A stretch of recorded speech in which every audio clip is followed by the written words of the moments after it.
بسم اللہ الرحمن الرحیم۔ حیدر علی خان کے حکم سے سیتا منی کو اس کے باپ کے حوالے کر دیا گیا۔ اس کا باپ معذور سپاہی تھا، لیکن حیدر علی نے اسلحہ خانہ میں چوکیداری پر لگوا دیا۔ اس کی رہائش کا بھی وہیں انتظام کر دیا گیا۔ اس کے باپ کو تاکید کی گئی کہ سیتا منی کے دماغ سے راج محل کا خیال دور کر کے اس کی کسی معقول جوان سے شادی کر دے۔ والی حیدرآباد نواب ناصر جنگ کو میدان جنگ میں ایک سازش کے تحت قتل کر دیا گیا تھا۔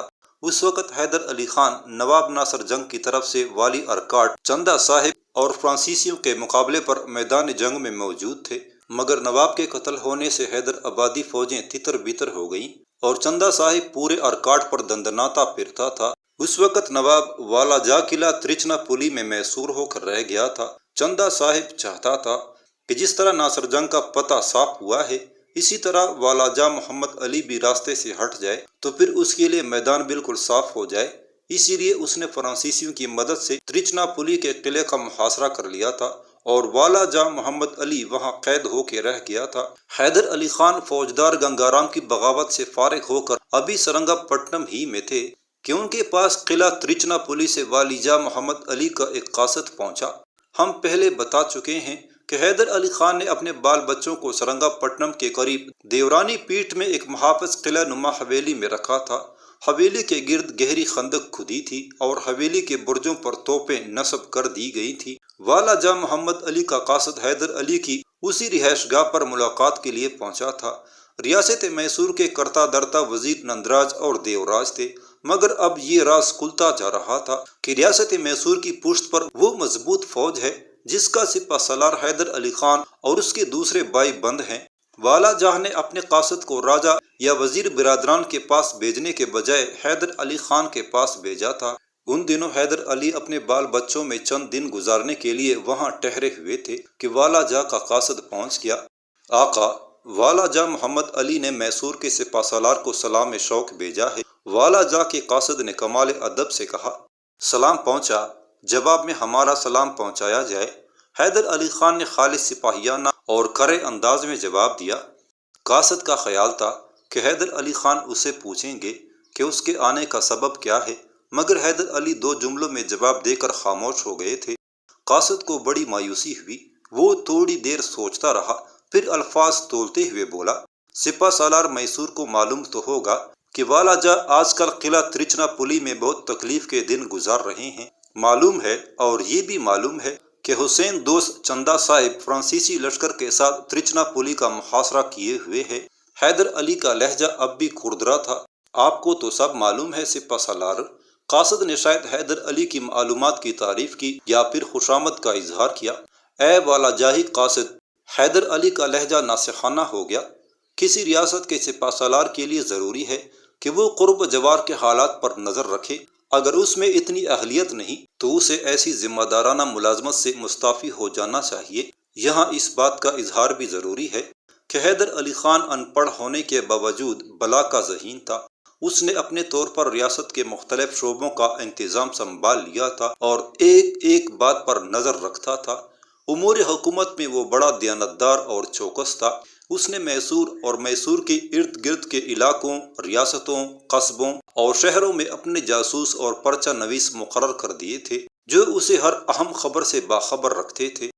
بے شک سپہ سالار نے درست فرمایا۔ اس مرتبہ قاصد نے واقعی اس کی دل سے تعریف کی تھی۔ میرے آقا نے مجھے اس سلسلہ میں آپ کی خدمت میں بھیجا ہے۔ قاصد نے رک کر حیدر علی کا چہرہ دیکھا، شاید وہ اس کے تاثرات کا اندازہ لگانا چاہتا تھا۔ حیدر علی نے فوراً کہا، خاموش کیوں ہو گئے ہو قاصد؟ اپنی بات پوری کرو، ہم حالات سے پوری طرح واقف ہونا چاہتے ہیں۔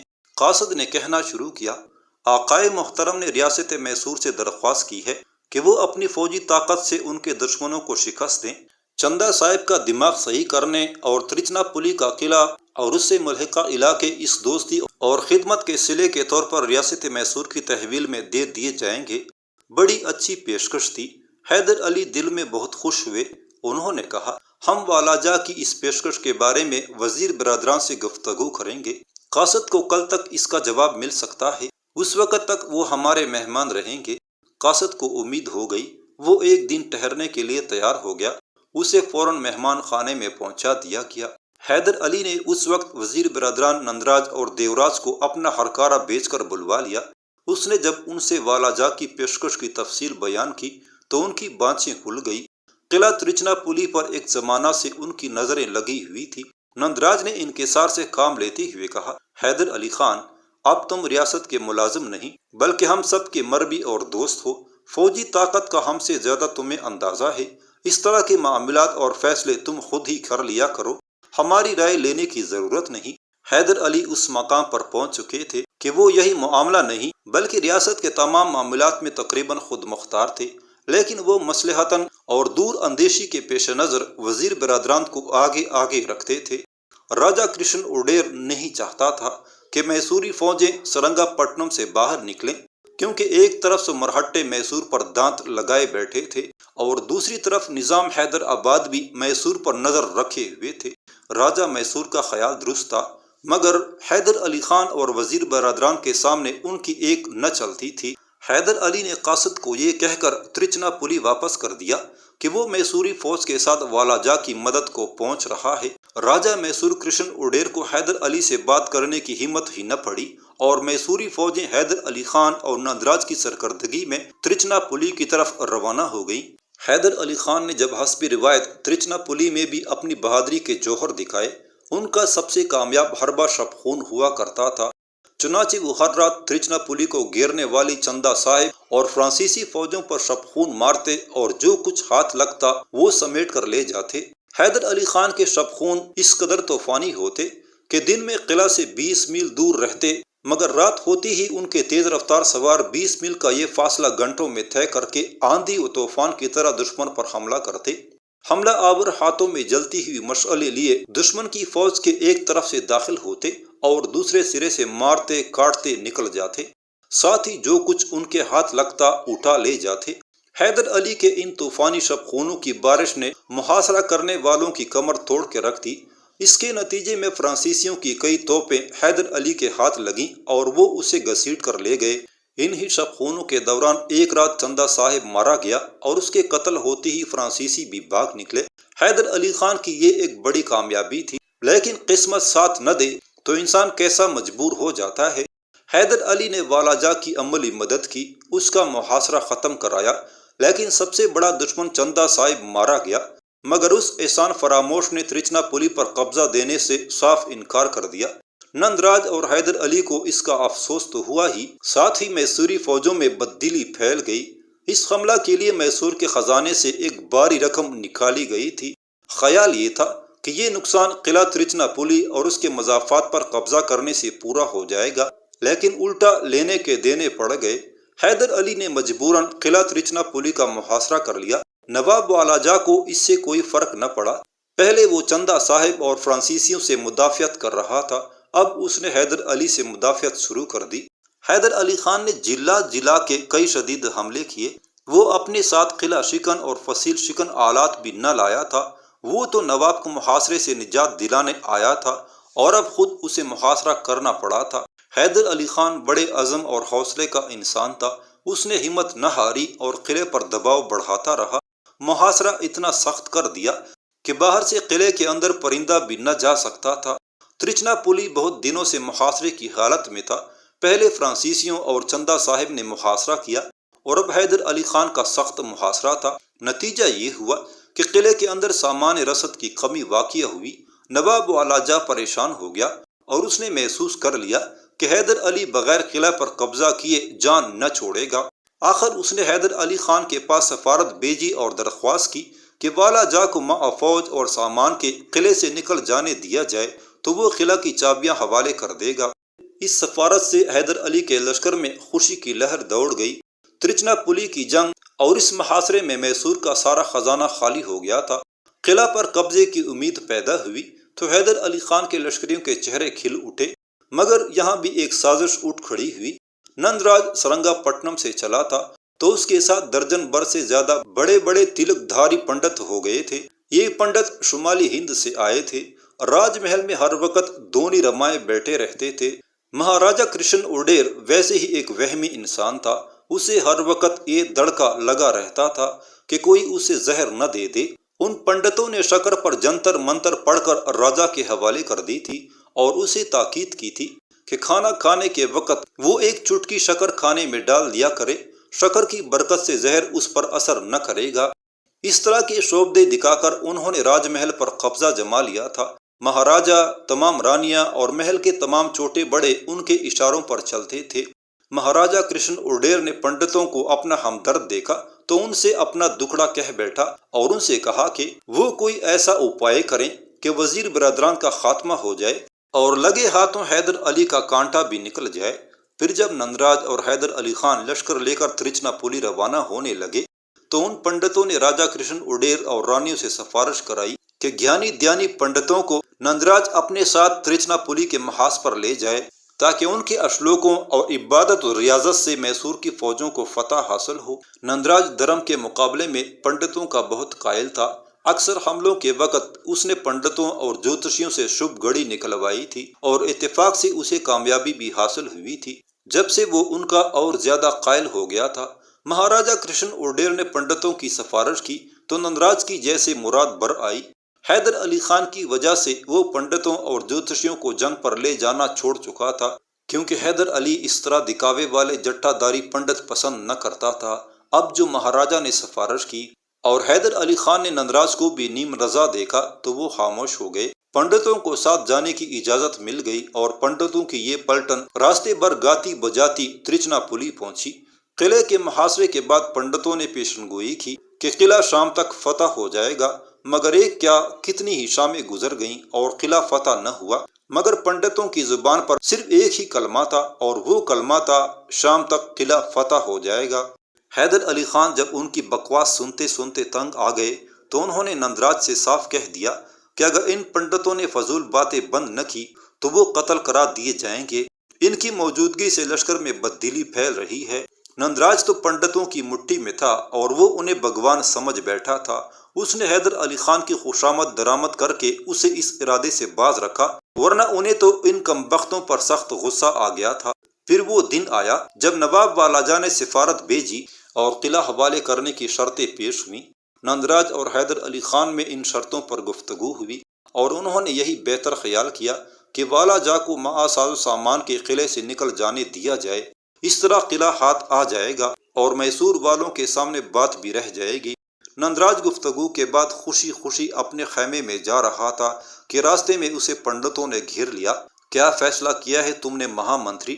گرو پنڈت نے نندراج سے اس طرح سوال کیا جیسے استاد بچے سے سوال کرتا ہے۔ نندراج گھبرا گیا۔ اس نے کہا، مہاراج، فیصلہ کرنا نہ کرنا ہمارا کام ہے، آپ اپنا کام کرتے رہیے، سب ٹھیک ہو جائے گا۔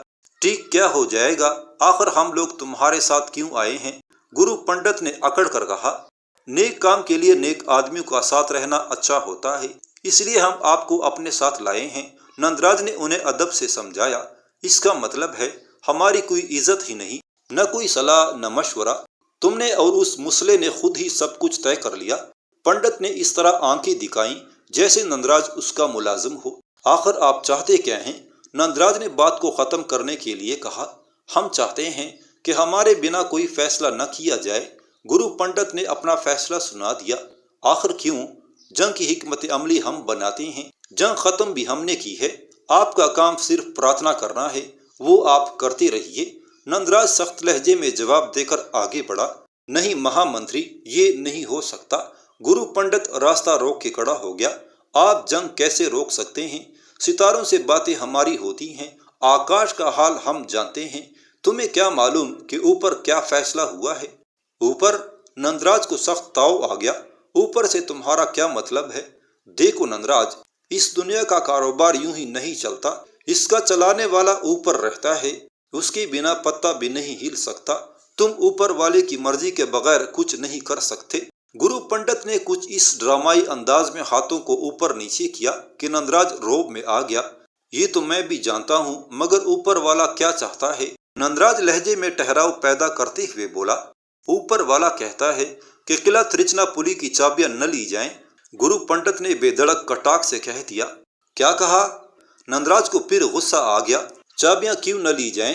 مہا منتری، یہ میں نہیں کہتا، اس کا فیصلہ آکاش پر ہوا ہے۔ گرو پنڈت نے اپنی بات پر زور دے کر کہا۔ باقی پنڈت بھی اس کی ہاں میں ہاں ملانے لگے، کوئی کچھ کہتا کوئی کچھ۔ نندراج اس صورتحال سے بدحواس ہو گیا۔ گرو پنڈت نے نندراج کے کاندھے پر ہاتھ رکھ دیا۔ دیکھو نندراج، تم آکاش پر ہونے والی باتوں کو نہیں سمجھ سکتے، مگر یہ جان لو کہ ترچنا پولی کا نواب تم سے دھوکہ کر رہا ہے۔ اس کی بات پر یقین نہ کرنا ورنہ تباہ ہو جاؤ گے، فوج برباد ہو جائے گی اور میسور پر قیامت ٹوٹ پڑے گی، خون کی ندیاں بہہ جائیں گی، ہر طرف آگ لگ جائے گی، تمہارا ساتھ دینے والا کوئی نہ ہوگا، حیدر علی خان تمہیں مار ڈالے گا اور میسور پر مسلوں کا قبضہ ہو جائے گا۔ گرو پنڈت نے نندراج کو ایسا ڈرایا کہ اس کی سٹی گم ہو گئی اور اسے ہر طرف آگ لگی دکھائی دینے لگی۔ اس کے کانوں میں بھیانک آوازیں آنے لگی اور اسے یوں محسوس ہوا جیسے حیدر علی خان خنجر تانے اس کی طرف بڑھ رہا ہے۔ نندراج نے اپنے کانوں پر ہاتھ رکھے اور اس طرح دوڑ لگائی کہ اپنے خیمے میں جا کر ہی دم لیا۔ اس کے ملازم پریشان ہو گئے۔ ایک آدمی بھاگ کے حیدر علی خان کے پاس گیا اور انہیں اپنے ساتھ بلا لایا۔ نندراج نے حیدر علی خان کو بتایا کہ تمام پنڈت یک زبان ہو کر کہہ رہے ہیں کہ اگر نواب والاجا سے صلح ہوئی اور قلعہ کی چابیاں لی گئیں تو میسوری لشکر تباہ ہو جائے گا۔ آخر اس کی کوئی وجہ؟ حیدر علی خان نے سنجیدگی سے پوچھا۔ وہ کہتے ہیں کہ آکاش پر فیصلہ ہو چکا ہے کہ قلعہ ترچنا پولی پر قبضہ نہ کیا جائے۔ نندراج نے سوکھے منہ سے کہا، مگر وزیر محترم، میں نے قلعہ کا محاصرہ ختم کر دیا ہے، تمام دروازے کھل گئے ہیں اور عوام اپنا سامان لے کر قلعے سے جا رہے ہیں۔ حیدر علی خان نے نندراج کو اپنے انتظامات سے آگاہ کیا۔ نواب والاجا کا قاصد قلعہ کی چابیاں لیے میرے خیمے میں بیٹھا ہے، میں نے اسے چابیاں نہیں لی ہیں۔ ان پنڈتوں کو بکواس کرنے دیجیے، آپ چل کے چابیاں لیجیے اور والاجا کے نکلتے ہی قلعے پر قبضہ کیجیے۔ نہ نہ، نندراج حیدر علی کے آگے ہاتھ جوڑ کے کھڑا ہو گیا، چابیاں ہرگز نہ لینا ورنہ ہم تباہ ہو جائیں گے، میسور کی ریاست ختم ہو جائے گی، پھر نہ ہم رہیں گے اور نہ تم۔ یہ کیا فضول باتیں ہیں وزیر محترم، حیدر علی خان نے تیز لہجے میں کہا۔ آپ ان دھوکے بازوں کے کہنے میں آ رہے ہیں، میں کہتا ہوں چابیاں لیجیے اور چل کر قلعے پر قبضہ کیجیے۔ نہیں حیدر علی خان، تمہیں اپنے خدا کی قسم، چابیاں ہرگز نہ لینا ورنہ قیامت آ جائے گی۔ نندراج گڑ گڑانے لگا، ہم ہندو ہر کام سے پہلے پنڈتوں سے شگون لیتے ہیں، انہوں نے کہہ دیا ہے کہ قلعہ کی چابیاں لینے اور قبضہ کرنے کی شبھ گھڑی ابھی نہیں آئی۔ حیدر علی خان سر پکڑ کر بیٹھ گئے۔ انہوں نے نندراج کو لاکھ سمجھایا مگر اس کی وہی مرغی کی ایک ٹانگ، اسی بک بک جک جک میں صبح سے دوپہر اور دوپہر سے شام ہو گئی، مگر نندراج کی سمجھ میں نہ آنا تھا نہ آیا۔ اس دوران نہ معلوم کس طرح قلعے میں یہ خبر پہنچ گئی کہ نندراج اور حیدر علی خان میں سخت اختلاف پیدا ہو گیا ہے اور کوئی دم میں میسوری لشکر آپس ہی میں ایک دوسرے کی گردن کاٹنے لگے گا۔ اس افواہ کے پھیلتے ہی نواب والاجا جو اپنی بچی کچی لشکر کے ساتھ قلعہ چھوڑنے والا تھا، اس نے فوراً حکم دیا کہ شہر سے سامان رسد حاصل کر کے قلعے میں پہنچایا جائے۔ دم کے دم میں سامان سے بھری ہوئی سینکڑوں گاڑیاں قلعے میں پہنچ گئی۔ سامان رسد کی طرف سے مطمئن ہونے کے بعد والاجا نے قلعے کے دروازے بند کرنے کا حکم دیا اور وہ توپیں جو برجوں سے اتار کر لے جانے کے لیے گاڑیوں پر بار کی گئی تھی پھر برجوں پر چڑھا دی گئیں اور اب قلعہ پہلے سے کئی گنا زیادہ طاقتور اور مضبوط ہو گیا تھا۔ حیدر علی خان کو اطلاع ملی کہ قلعے والے سامان رسد قلعے میں لے گئے ہیں اور اب قلعے کے دروازے پھر سے بند کر لیے گئے ہیں تو اس کے ہاتھوں کے طوطے اڑ گئے۔ اس نے خیمے سے نکل کر دیکھا، قلعے کے برجوں پر توپیں نظر آ رہی تھی اور مسلح سپاہی فصیل پر پہرا دے رہے تھے۔ حیدر علی خان خیمے میں واپس آ کر چیخ پڑا مگر اس کے انداز میں اب بھی نندراج کا احترام پوشیدہ تھا۔ جائیے وزیر محترم، دیکھیے آپ کے پنڈتوں کی شبھ گھڑی آ گئی، قلعے پر قبضہ کرنے جا کے۔ نندراج کا دل ڈوب گیا، ہائے یہ کیا ہو گیا، مجھے برباد کر دیا ان دھرم کے ٹھیکیداروں نے، میں میسور میں جا کر کیا منہ دکھاؤں گا۔ وہ چیختا چلاتا باہر نکل گیا۔ قلعے کی چابیاں لانے والے بہت پہلے واپس جا چکے تھے۔ ایک لشکری نے آگے بڑھ کر نندراج کا دامن پکڑ لیا، مہا منتری، آپ نے ہماری فتح کو شکست میں بدل دیا، 3 ماہ کی محنت خاک میں مل گئی۔ تم ٹھیک کہہ رہے ہو لشکری، نندراج نے گھٹی ہوئی آواز میں کہا، یہ میری غلطی ہے، میں نے پنڈتوں کا اعتبار کیا اور قلعے کی چابیاں نہیں لی، مروا دیا ہمیں ان دھرم والوں نے۔